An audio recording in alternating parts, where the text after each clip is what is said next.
need this. There's not enough people here. I was hoping there'd be a lot more people.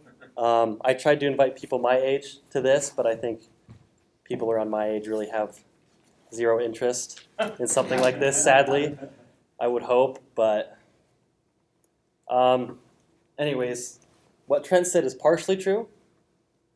First off, can I get a raise of hands of who has anxiety? Everyone should be raising their hand because scientifically, 5 out of 5 people have anxiety. It's a natural feeling that everyone has. So there's really no way to cure anxiety, but there are people that have more severe anxiety, and it especially tends to come around as a child. I didn't know this at first, but when I was very young, I can remember I was scared of a lot of things, as most kids are, but to a degree that's much higher than most kids. For example, I couldn't go swimming. I was terrified of the water up until about age 6, 7, maybe even past that. That's not normal for most kids. The 4th of July parade they have in West Bountiful every year. Maybe I was about 4. I couldn't do it. I would scream. Everything was way too loud. And so you would think, well, there's something wrong with this kid. What are we going to do? So, of course, my parents took me to the doctor. And what did they say? Well, he's got anxiety. We probably need to get him on medication. So my parents did the right thing and said, no, we're not going to do that. So what's the alternative to working through anxiety? Exposure is the easiest way. And the easiest way to get through that is little by little. You do this with animals all the time. For example, if you have a dog that's scared of something, you don't just throw it into the situation, you put it in little by little. And it's a similar thing.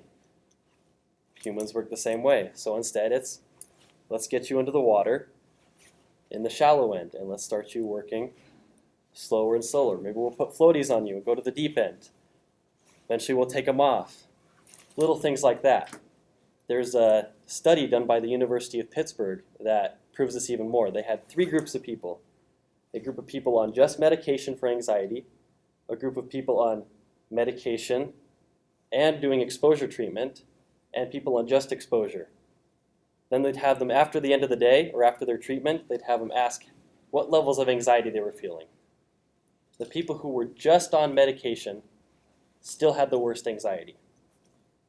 The people who were on medication and exposure did so much better, and the people on just exposure also did so much better, because exposure is the best way to get through your anxiety.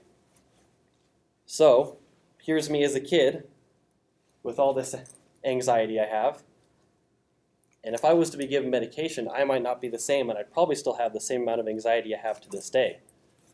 But exposure is a much better treatment, and it's more natural, as Craig kind of talked about, more natural medical treatments. It might not be the same, but it's one of those ways to get through anxiety.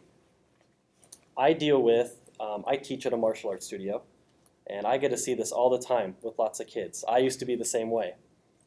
We do sparring, and it's very scary for kids to spar, for 5, 6, 7, 8-year-olds, because you're kicking each other. And that's not normal. You're taught, oh, you shouldn't hit kids, and now you're being told, you're supposed to hit each other, it's fun. And there's a lot of kids that really tense up and get scared.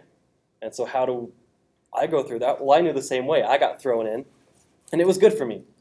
But I know that my boss now, who was my instructor at the time, learned from me as well, because I couldn't just be thrown in there. I got scared and I'd just get beat to death, or I would go run away. I couldn't do it.